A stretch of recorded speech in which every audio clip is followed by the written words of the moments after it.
আসসালামু আলাইকুম। সকালবেলা নাস্তা শেষ করলাম। এখন এই যে আম কেটে নিছি, সবাই খাবো। আমগুলো পচে যাচ্ছে, খাওয়া হয় না। আবার মেয়েকে বললেও খায় না, হাজব্যান্ড তো আর এক ফাজিল, খেতেই চায় না কিছু।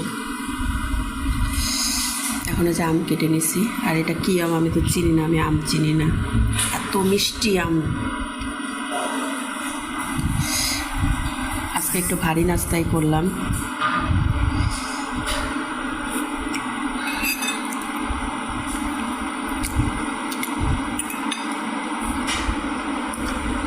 অনেক মিষ্টি, অনেক মিষ্টি।